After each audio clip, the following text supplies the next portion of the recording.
Welcome to the Frey Show. Happy Friday. You know, Fridays are days where we like to put our feet up, take it easy. So much news has happened during the week, and Friday we like to just kind of bask in something relaxing. And then yesterday happened, which is one of the biggest news Thursdays I can remember. And Brad, when we said earlier this week, let's get Will Scharf on the show, I said, get him on now. Yeah, you were asking for him, I think it was for Thursday, and he's like, well, I'm in D.C. all week. What are you doing in D.C., Will Scharf? What were you doing in our nation's capital? We were at the Supreme Court yesterday for one of the most important political law cases in American history, trying to keep President Trump on the ballot in all 50 states. We figured that would be the number one news story of the day. I mean, that's a pretty big deal. And then Joe Biden, this report comes out.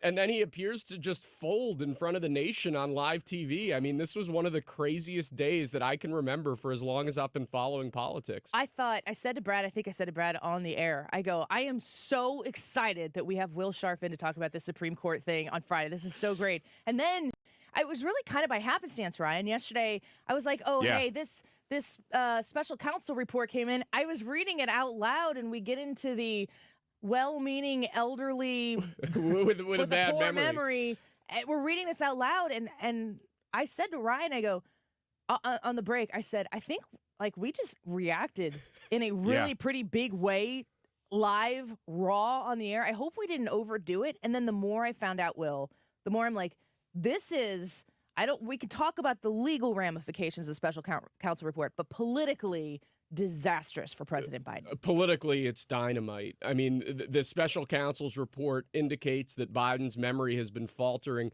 going back to 2017. So before he was even elected president, he was having serious memory lapses. It's important to note that everything that President Trump has been accused of doing in the Florida documents case, this special counsel's report indicates that Biden did all the same stuff, and he doesn't have the Presidential Records Act as a defense. I mean, you have boxes and boxes of documents, dozens of highly classified documents basically just sitting in this guy's garage. And then you have the fact that, he appears to be... You have to say, buy his Corvette. But right, buy his Corvette. The most important thing that comes out of this is that Joe Biden knows that that he's got a Corvette. In the same house that Hunter was living in and presumably getting up to all kinds of crazy stuff there. I mean, this is really, really damning stuff. And the fact that Biden is trying to minimize it, saying that he was fully cooperative, saying all this other stuff, the special counsel's report just shows that to be an absolute lie. The special counsel's report says that Joe Biden repeatedly refused to answer questions when he was being interviewed by the special counsel's team.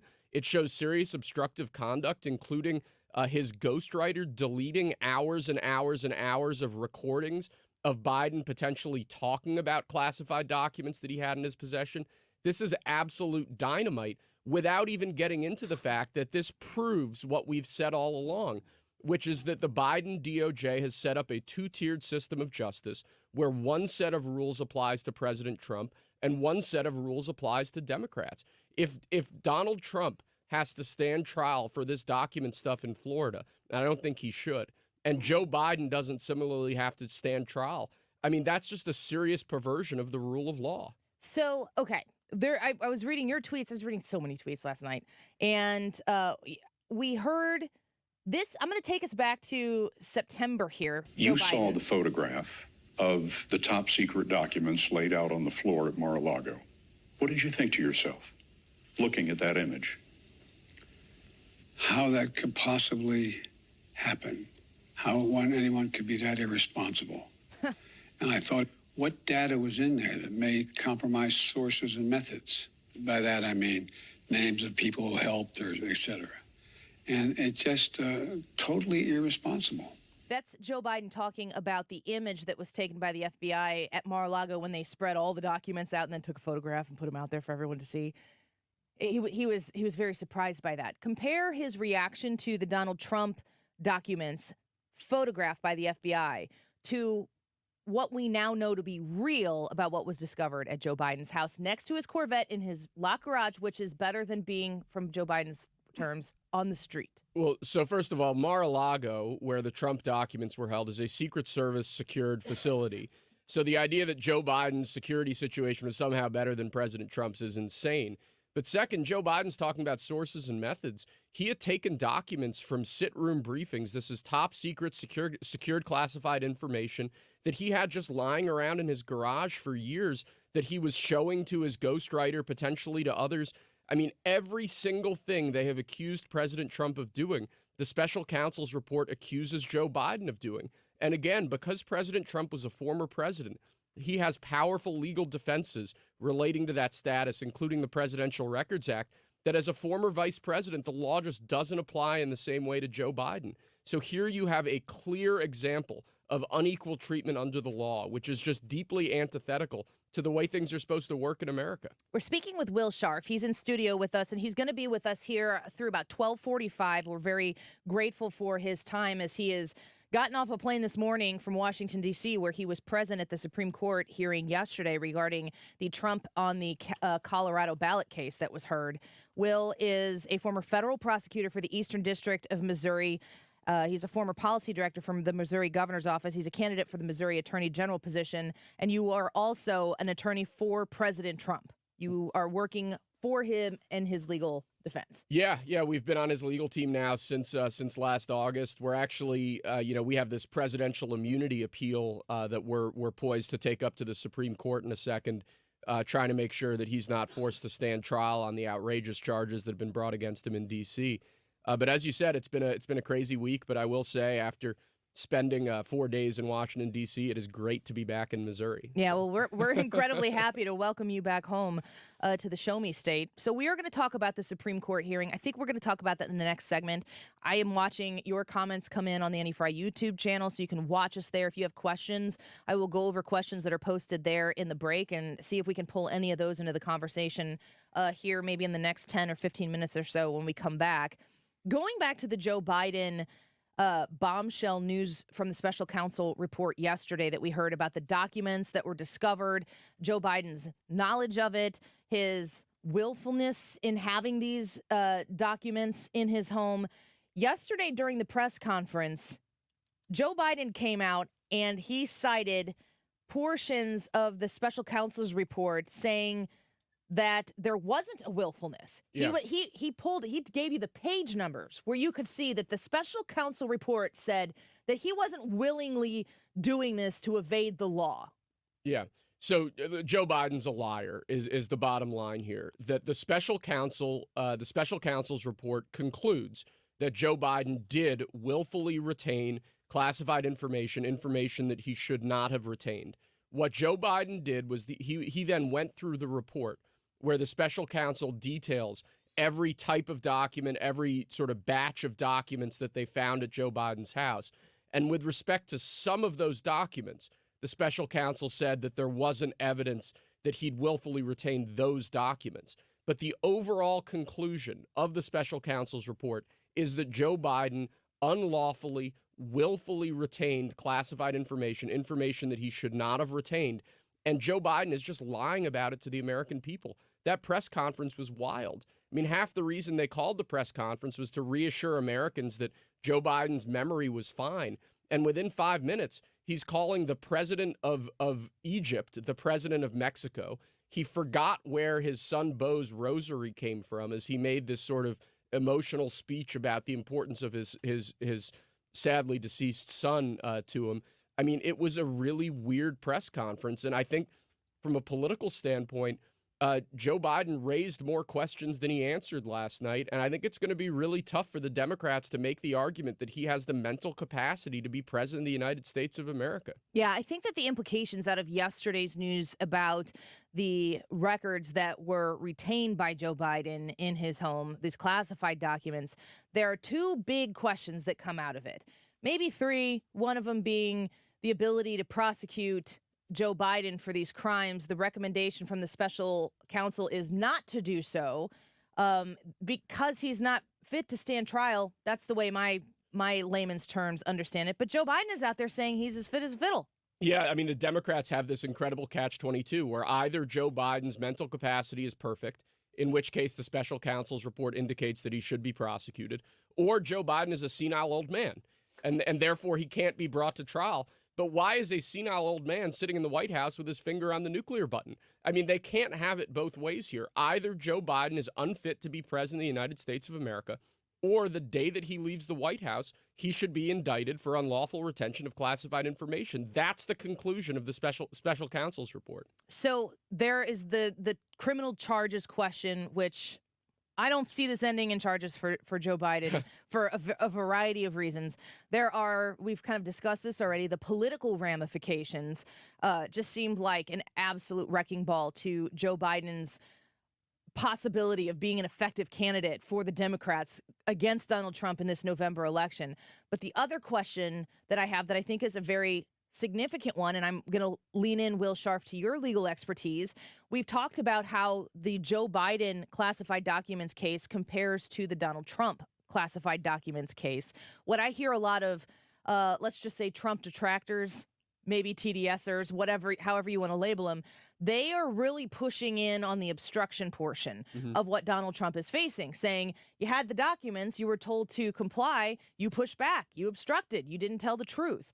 Tell me about the difference between the charges that exist for Donald Trump and the ones that they passed on with Joe Biden, because Joe Biden was very adamant about how compliant he was in this whole process. Sure, I think that's just false. Joe Biden was not compliant during this process. The special counsel's report reveals that on numerous occasions he declined to answer questions, totally fair questions that were posed to him about this whole saga.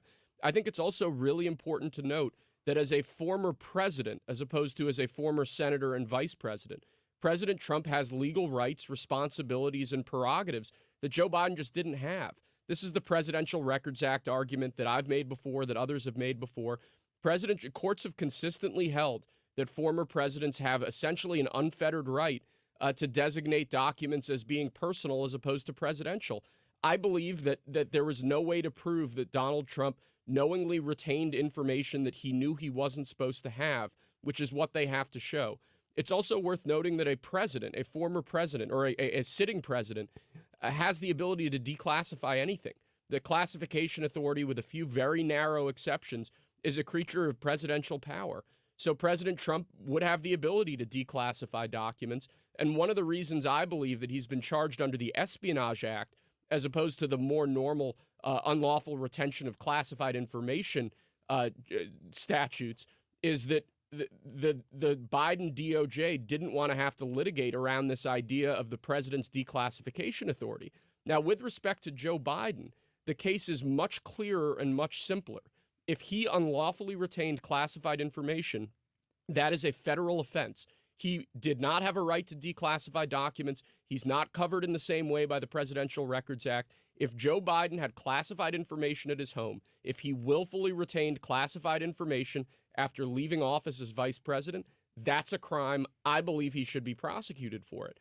And the special counsel's report agrees. This is Robert Hur, a special counsel appointed by Biden's own Department of Justice, somebody reporting to Biden's own Department of Justice, saying that the reason not to criminally prosecute Joe Biden is essentially that his mind has turned to mush, and therefore a jury would be unwilling to convict him.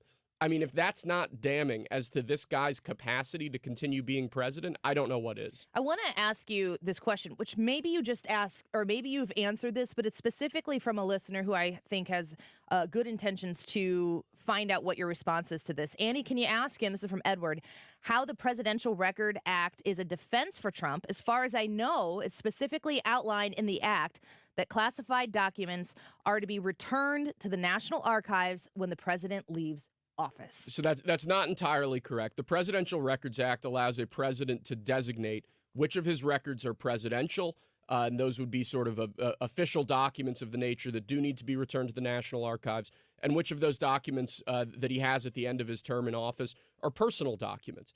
Every court to have looked at this issue, this is the Clinton sock drawer case most notably, has said that a president's determinations with respect to what's presidential and what's personal are essentially unreviewable by the courts, that's not a question that the courts can wade into.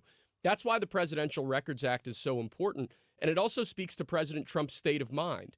Even if he made a mistake, even if he kept documents that should have been designated as presidential, but he thought were personal, then that undercuts the mens rea that they have to prove, the willfulness, the voluntariness of what he was doing. So all in all, the Presidential Records Act creates a legal morass that the special counsel in his case in Florida is going to have to wade through long before he even gets to trial on those issues. And even if that case goes to trial, and I certainly hope it doesn't, they're going to have to prove a degree of willfulness and intent on President Trump's part that I don't think they can prove based on President Trump's rights under the Presidential Records Act and his understanding of the Presidential Records Act. That's why the Presidential Records Act is so important to that Trump case. And the fact that Joe Biden simply does not have the same sorts of defenses, the same sorts of prerogatives under the law, I think makes the case against him damning and the special counsel's report, frankly, conclusive. I'll just reemphasize this. The special counsel appointed by Biden's own Department of Justice has said that the only reason not to prosecute Joe Biden is that a jury would take pity on him because he's an old man with a faulty memory.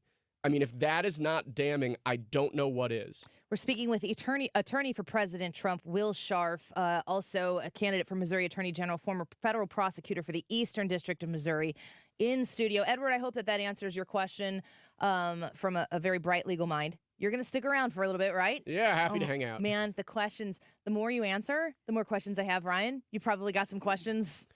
I'm actually just kind of enjoying listening for a moment. You're so just like stand a little closer. I'm like, let it oh rub yeah, off. okay, Yeah. Oh, okay. yeah, okay, soak it in. We appreciate you being with us this Friday afternoon. Yesterday was a monumental news day on a whole host of fronts. We haven't even really talked about the Supreme Court hearing that Will Scharf was at yesterday to find out whether or not Donald Trump's going to even be on the ballot in Colorado. We're going to get to that issue when we come back. I'm going to read your questions that you're posing, like Edward's online. You send them to us and do so respectfully. I don't care who you are going to vote for. I like your questions. I will forward as many of those as I can as well. Go to the Any Frey YouTube channel. Ask your questions of Will Scharf right there, and we'll get to what we can. And we'll discuss that Supreme Court hearing and other things when we return. I got a ton of sound here that I could go through of people reacting to the press conference last night from Joe Biden when the news came out. The special counsel report comes out and says he's old, he's forgetful, probably kind of a nice guy, means well. And then what the White House decided to do is tell the guy to go in front of a podium and yell at the country to get off of his lawn. That was an amazing political decision for the White House. I don't understand it. I do have pity for this man. I do have disdain for his wife. Why are you allowing this to happen to him? So we've discussed that part of the big news cycle yesterday with Will Scharf, who's in studio with us right now. He is an attorney for President Trump. He was at the Supreme Court yesterday while the Supreme Court was hearing the case out of Colorado. They're right, the Secretary of State's right in Colorado to say, Trump, you're not on the ballot here. So Will, walk us through the experience yesterday of listening to that. We were able to hear it. You were able to see it. It felt very much so like Donald Trump might have had a pep in his step after hearing what we heard yesterday. Yeah, I mean, it was a great day for us. So basically what happened here is a number of left-wing groups led by this group called Crew seeded lawsuits all over the country to try to keep President Trump off the ballot on the theory that he's a quote-unquote insurrectionist covered by the 14th Amendment, by Section 3 of the 14th Amendment. This argument, I believe, was always just legal bunk. It was rejected by basically every court in the country that heard it. Somehow they managed to convince the Colorado Supreme Court otherwise. So Colorado ruled that President Trump wouldn't be able to be on the ballot in Colorado. We took that up to the Supreme Court. And yesterday, I mean, it was shocking. You had justices that are typically considered some of the most liberal justices on the court almost telling our lawyer who was arguing, Jonathan Mitchell, that he had to be even more aggressive and assertive, that he wasn't being aggressive enough in defending Donald Trump's ability to remain on the ballot. I mean, we think this is going to be a big win for us. I don't want to necessarily make a prediction that it'll be unanimous, but when you're a liberal lawyer and you're getting just dragged relentlessly by Elena Kagan and Ketanji Brown Jackson. Doing it right. It's Something like not right. when you've lost Kagan and Jackson, it's tough to count to 5 votes. So like this was a really good day for us, a really good day for the Republic, and a really, really bad day for this left-wing concerted effort to interfere with President Trump's ability to run for president. So we were really happy with how it went.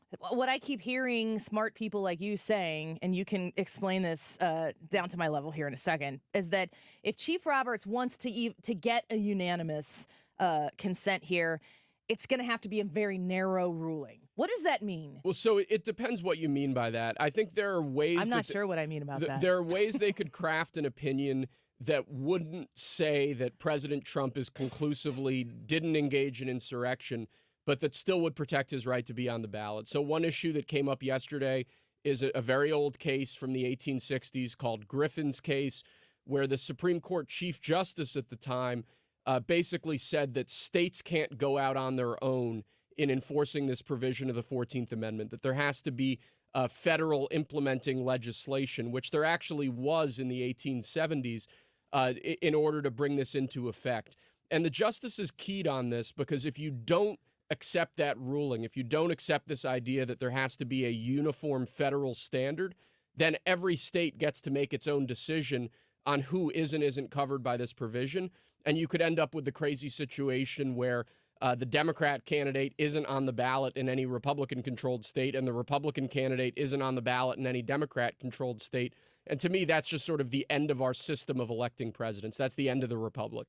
So the justices were clearly worried about the ramifications of any decision that could allow states to just kind of make things up as they go along here.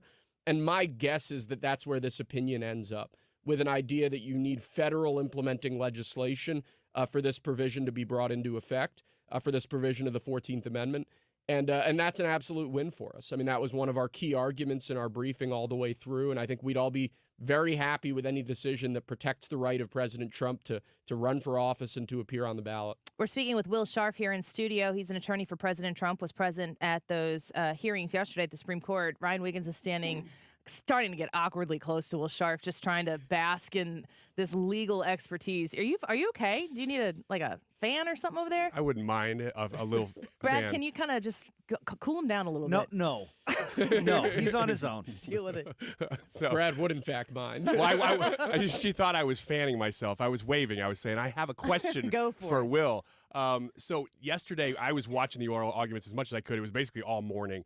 I heard, and I wasn't just surprised to hear that the liberal or left-leaning justices typically were peppering Colorado with so many questions, but the angles at which everybody was coming at them. It wasn't just one thing that they were really hung up on, like, oh, well, you didn't consider this. It was like this thing and that thing and this thing. Was that a surprise to you guys being there?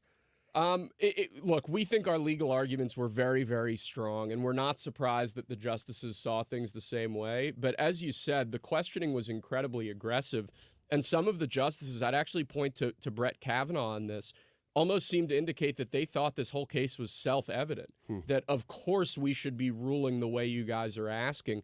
What Colorado and Crew, what these left-wing groups are asking for, just doesn't make any sense. It's just wildly incoherent.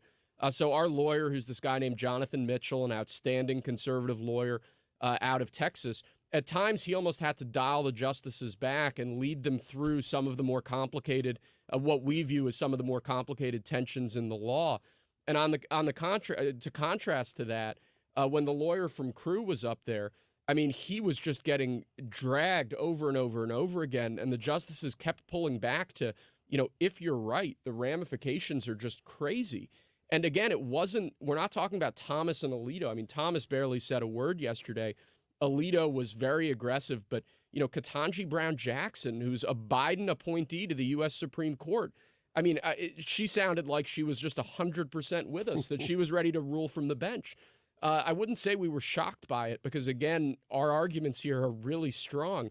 But it was a great day for us, and we were really happy with how things went. President Trump gave an awesome press conference down at Mar-a-Lago where, I mean, he seemed pretty psyched with the way things had gone in the morning. So. Yeah. You can always tell when he's delivering a press conference, like a small little speech, and then he takes questions. You can always tell when he's feeling good. And you can tell when he's feeling a little feisty.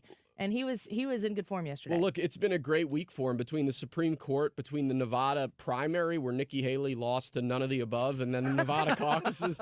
I mean, President Trump's on a roll right now. But again, I think it's just important to note that yesterday President Trump had to make the choice between going to the Supreme Court to hear a case that, is really important to him, really important to his campaign, and going to Nevada to campaign on the day of the Nevada caucuses. This is this left-wing plan to use lawfare to interfere in the 2024 election, to use this constant string of cases and prosecutions to interfere with President Trump's First Amendment right to run for office. And we saw that play out in a little way yesterday. And that's why I think it's so important that we fight back against this left-wing campaign against President Trump. However you feel about President Trump, even if you're a liberal, you should not be happy with the way that the Biden DOJ, with the way that these left-wing groups have weaponized our legal system to interfere in the 2024 election. You're talking about kind of an expansive lawfare that the left is using, the bureaucratic left is using to try to get Trump. I want to read for you a comment from Scooter. He said, Trump is requesting a new kind of more expansive immunity like dictators have. What do you say to that? Look, I think that's absolutely incorrect. I mean, presidential immunity, we view that as core to our constitutional system of federalism and separation of powers. I think it's one of the reasons why no president, no former president in American history has ever before been prosecuted for his acts in office, for his official acts. Well, I don't want to put words in Scooter's mouth, but I have a feeling he would say no other president has acted like Donald Trump. Well, I just think that's incorrect. You look through American history, there are numerous instances where presidents have done things in office that are incredibly controversial, incredibly unpopular, some would say potentially criminal, and yet nobody has ever made the effort to prosecute a president for his official acts in office before, because I think people assumed that that wasn't something you were allowed to do. And then suddenly with Trump, we see this new standard emerge where you have prosecutors all over the country, federal and state, attempting to rush into court to bring these cases against him, I believe just in time for the 2024 election. I mean, Biden's DOJ could have indicted President Trump in 2021 and 2022. Instead, they rushed out these indictments right as the election was starting to get going and then pushed for incredibly quick trial dates to force President Trump to be on trial just as his election campaign was going to get going. I don't think that's a coincidence. I think this is unprecedented in American history. And frankly, I don't think President Trump did anything wrong. And I think the facts will end up bearing that out if, God forbid, he's forced to stand trial on any of these cases. So we're living in, I think, really dangerous times for those of us who care about our Constitution, for those of us who care about the rule of law. I mean, these are core questions of federalism, of the separation of powers. President Trump has said repeatedly that if a president doesn't have immunity, this exact sort of immunity that we're seeking for him, the presidency is over, that every future president will be living under fear of criminal prosecution for every one of their acts. They can't give an order to their military. They can't make any decision without having their political opponents hang the possibility of criminal prosecution over their heads. That will completely obliterate the power of the presidency. That will make it impossible for any president to act decisively in times of national crisis. This is a real, real problem. We're seeking to vindicate President Trump's rights in court, but more than that, we're seeking to vindicate core constitutional principles that we believe underlie the entire American Republic and our system of governance. Last question I have for you, Will Scharf, with us right now, attorney for President Trump, candidate for Missouri Attorney General, former federal prosecutor for the Eastern District of Missouri. Most all of this vitriol, hatred, and lawfare is rooted in this idea that Donald Trump tried to overthrow the people's election on January 6th of 2021. What do you say when people look at that? They've been fed that, over and over and over again. They try to show the images of people who went into the Capitol, hinged them all on Donald Trump as if he sent them in there. And I had a conversation yesterday with Hans von Spakovsky, and I raised this point. The idea of people storming the Capitol actually derailed the process that Donald Trump wanted to see play out. So the actual storming of the Capitol was detrimental to the process, which, from what I understand, is a constitutionally based process to challenge the election results.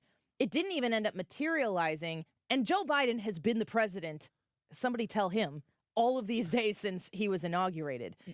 Is Donald Trump, is there any part of this insurrectionist charge on Donald Trump that has legal standing in any of these cases? So a couple points. First, neither President Trump nor any other person in the country has been charged, much less convicted, with insurrection. The idea that this was an insurrection is not borne out by the facts at all. I would also encourage your listeners, go back and listen to President Trump's entire speech on the ellipse on January 6, 2021. And the left always keys on things that he said we need to fight like hell. If you actually look at those statements in context, when he talks about fighting, he's talking about broad policy concerns. He's talking about fighting in a very general sense politically. And that's totally normal political rhetoric. No different than the, 20 minutes that they played in the impeachment trial of Maxine Waters, among many other people, saying the exact same rhetoric. 100%. And then when he calls on people to march to the Capitol, he specifically says, we are going to patriotically and peacefully protest. There is no part of the speech that is clearer than when President Trump says patriotically and peacefully. There is nothing about President Trump's actions on the day of January 6, 2021, that indicate that in any way he tried to incite violence, he tried to do anything beyond asking people to peacefully protest. And that's key because it cuts back entirely against this left-wing narrative that he tried to stir this crowd up into a riot. Nothing could be further from the truth. It's also worth noting that the first breach of the Capitol, the first attacks on law enforcement, all occurred before President Trump's speech even concluded. So there were people who I think wanted to cause trouble, or, trouble happened. But I think tying that factually to anything President Trump did just doesn't carry any water at all. And as you said before, we've been challenging elections in this country, going back to 1800, 1824. Lots of candidates feel that for one reason or another, the system the election as it occurred, the system that resulted wasn't fair, wasn't justified, and they've taken steps to contest those results. I mean, this is just a feature of our democracy, and it's regrettable that some of the things that happened on January 6th happened. I'd be the first to say that you shouldn't attack law enforcement. I mean, I think that's self-evident, and some people I think did. But it's not self-evident for everybody in this country. Yeah. You think about what happened with the Black Lives Matter protests in the summer of 2020. You had a federal courthouse in Portland that was essentially under siege for over a month, with very few people actually charged for any of that violence. But with this idea that President Trump is an insurrectionist, it's entirely been cooked up by the left-wing media, by political actors. The facts just don't bear it out. And I think that's just really important. People, do your own research. Go back and listen to that speech. Really get in the weeds of what actually happened on January 6th, because I think the American people have been fed a lie.